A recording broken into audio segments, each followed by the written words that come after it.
Hi, designers. Today I'm so excited because on the podcast and YouTube channel, I have Angie Holden and Cori George. And today we're going to talk to you guys, well, about some of the things that they're doing, but also about the sublimation camp that is coming up that I'm getting to participate in. So I'm really excited.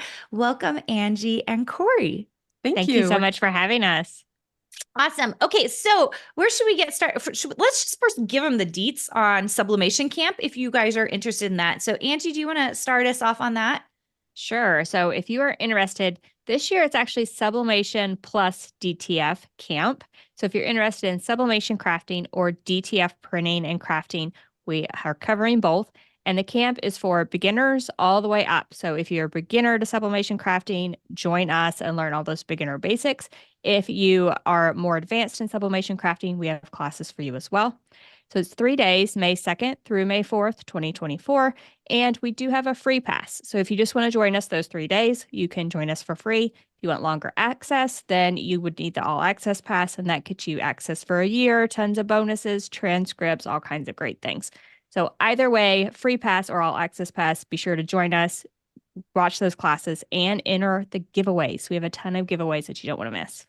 Yeah, incredible. Okay, we're really excited. Well, I guess I'm giving the link, right? So they were like, you can use your link, Karina. Okay, great. I'll use my link. So we'll throw that into the description on the podcast and YouTube channel so that you guys can get in for free. Or if you would like to get the all access pass, that's another really great way to go. I really like this. When Sarah, who's our marketing lead, came to tell me about this, she said, Karina, there's this thing, it's a sublimation camp. Like, I think it would be really great for you to come speak at this. It's really the only one I've seen that's really dedicated to sublimation and then now also DTF, which is pretty incredible. Can I learn, like, why did you guys decide to start this? And maybe we can start with Cori on this one. Sure. So Angie and well, let me start over. Sublimation has been around for a long time in the professional world. And then several years ago, somebody figured out how to hack an Epson printer to be able to do sublimation.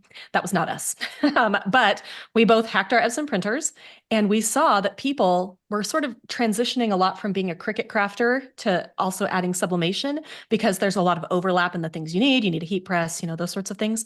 And so we started doing some sublimation stuff, and we saw that there really was a need for education that people like us could understand because there was a lot of really professional education. So we always joke, our audience is like by far women. And so our audience is full of the crafty Carols, right? It's like all of these crafty women.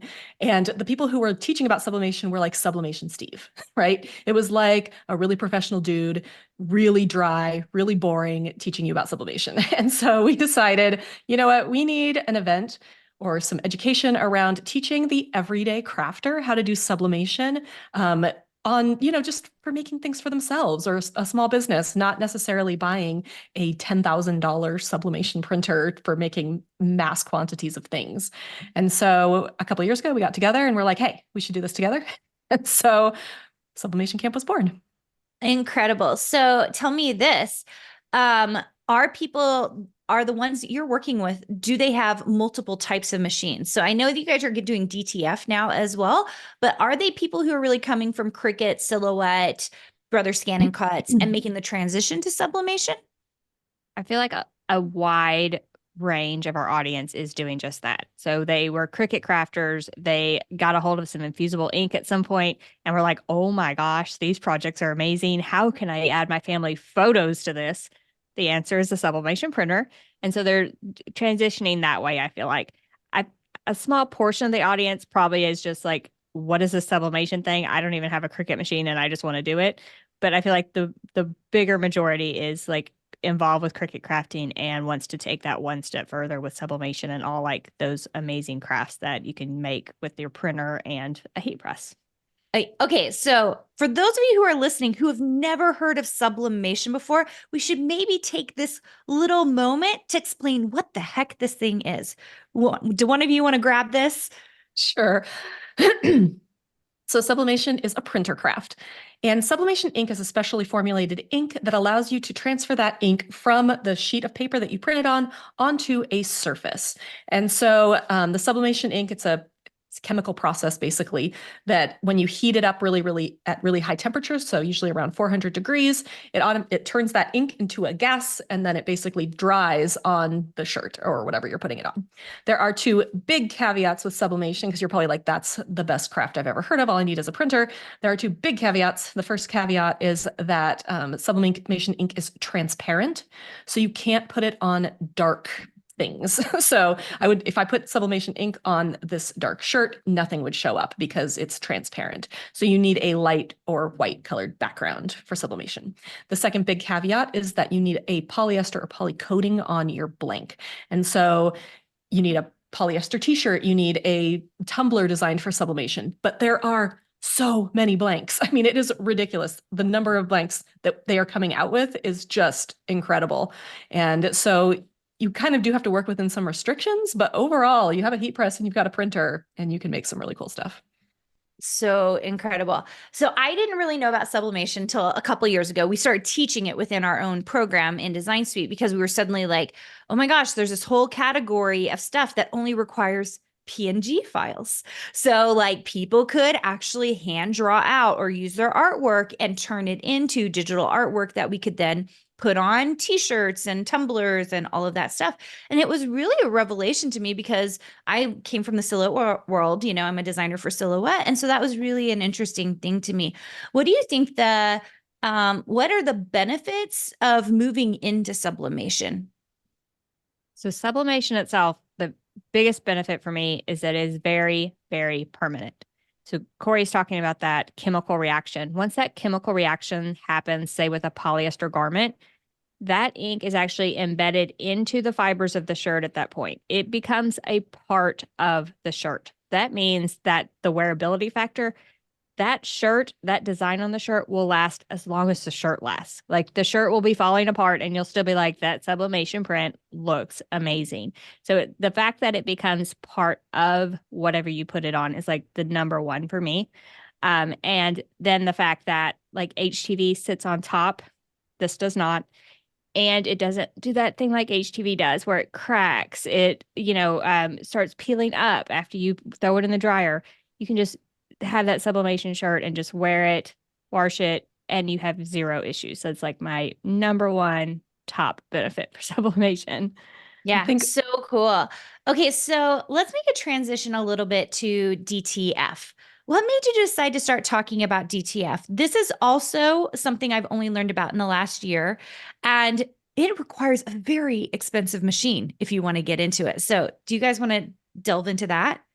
So DTF stands for direct to film, which means you're printing on film instead of paper. And one of the biggest differences with a DTF printer is that it has 5+ colors of ink. So with a normal CMYK printer, you're just printing CMYK. With a DTF printer, you're also printing white, which means that then you can put it on dark things because the ink might be transparent, but you can put a white background behind it. So that is one of the biggest things, is that you're now able to print on dark garments. The other big thing is it doesn't need to be polyester. So the two big difficulties that we have with sublimation are not difficulties with DTF. However, DTF printer is very expensive and requires a lot of maintenance. And so Angie and I both, we flew out to Fargo, North Dakota to work with Heat Transfer Warehouse. They're a sponsor of Sublimation Camp. They basically set us up in a room for 3 or 4 days with a DTF printer. And they're like, have at it, learn to use it. Because we both didn't necessarily want one for ourselves, because we don't produce a lot of our own products, and you really need to run that machine a lot to be able to keep it maintained. But we were so impressed with the quality of the transfers. They do sit on top. They don't infuse into the shirt like sublimation, but they're really soft. They're incredibly easy to apply. So people not everybody, but there are some sublimation printers who are moving into this DTF space, as well as it's getting very easy to order DTF prints. So you can just order whatever you want, put it in a heat press. I mean, it's 15 seconds and you have a shirt that should last 40 to 50 washes. Yeah. So that's the thing I had been seeing, that someone who owns a DTF machine is then making prints for other people. Is that correct? Am I getting this right? And then they're selling those to those people, and then they're using them to make lots of t-shirts. Yeah. I feel like once that investment into the DTF printer, I'm going to say sublimation a million times, but a DTF printer, that big investment, like you need to be able to make that back, right? So you need to be able to make that back as a business. And a very easy way to do that is to sell those DTF prints. Now, I will say, you were saying that you hadn't heard of DTF until like the past year, and that's because the technology is very, very new. So Cori and I both expect this to evolve over the next few years and hopefully we'll get some very exciting printers where we're all going to be jumping for joy to have these in our home. But for now, it's a whole process. It's printing. You have to have a fine micro powder. You have to have an oven with an air filter to cure the prints. You have to, follow all these safety precautions with goggles and masks and all these things that we recommend.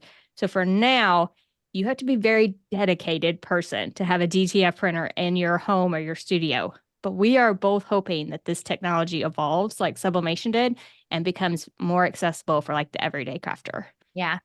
You guys, you've been hearing us talk about how very expensive it is. Do we want to drop some numbers so that people really understand? Because sometimes I say expensive and people say, oh, is it $2,000? And it is not. It is not. It's so not. We're looking closer to $5,000 for a DTF printer and oven combo. Angie and I highly recommend getting the oven that comes with it. And there's several brands, but we like the ones from DTF Station.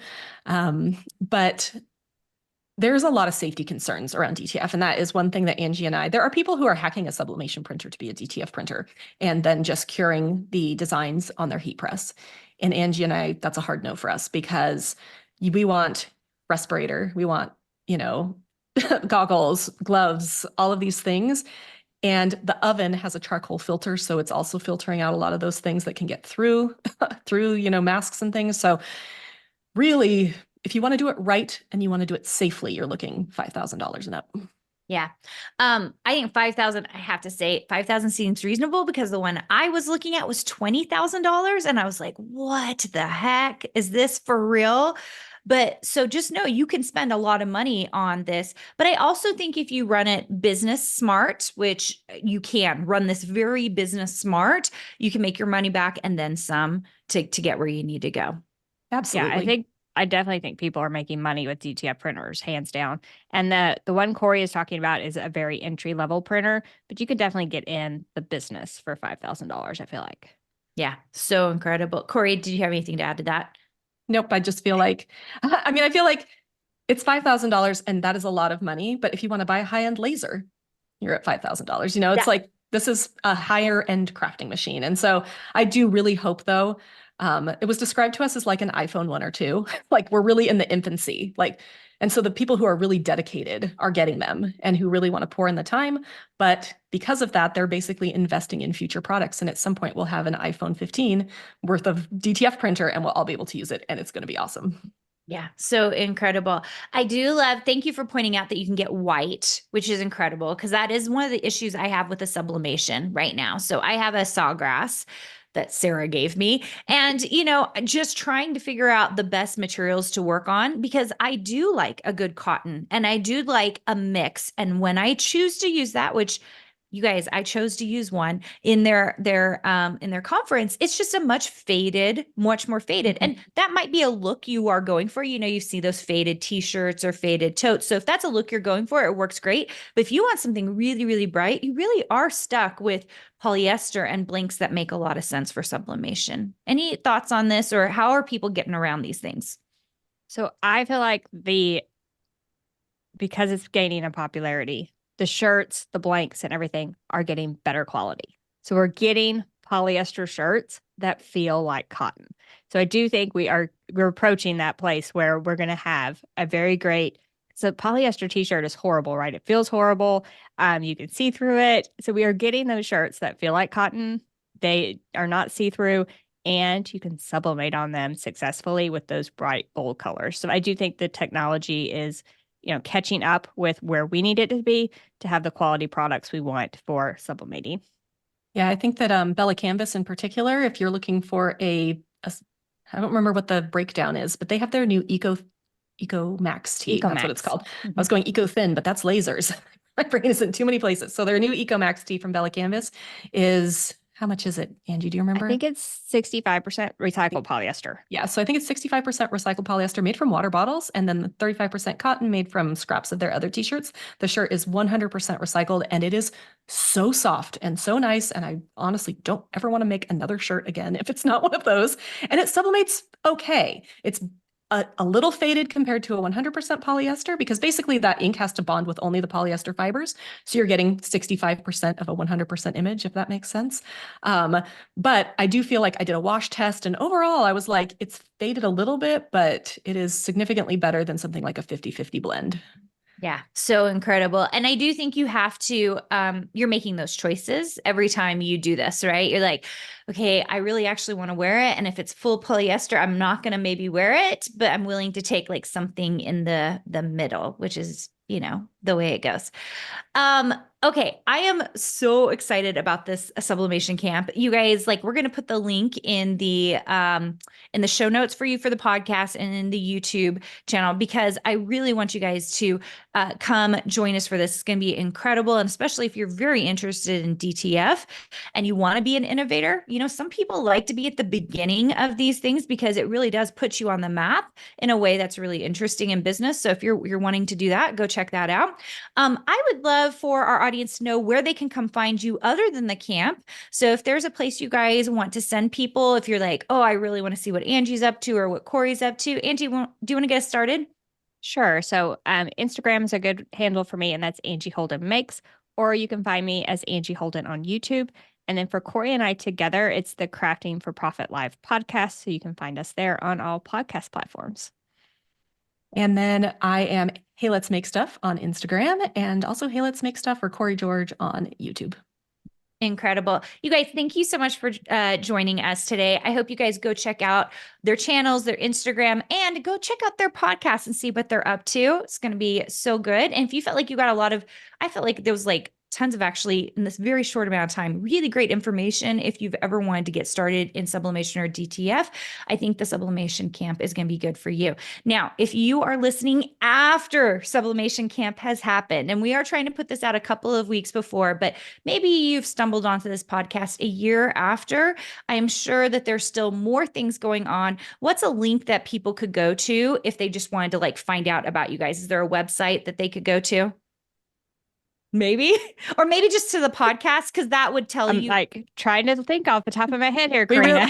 We really need a place where all of our stuff lives, because we don't actually have that site. Okay. We had this exact same problem the other day. We were talking about it. We were like, oh, once you come to an event, then you're like, it's gone and you have no idea how to get to it ever again.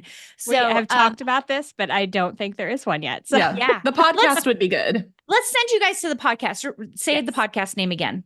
Crafting for Profit Live.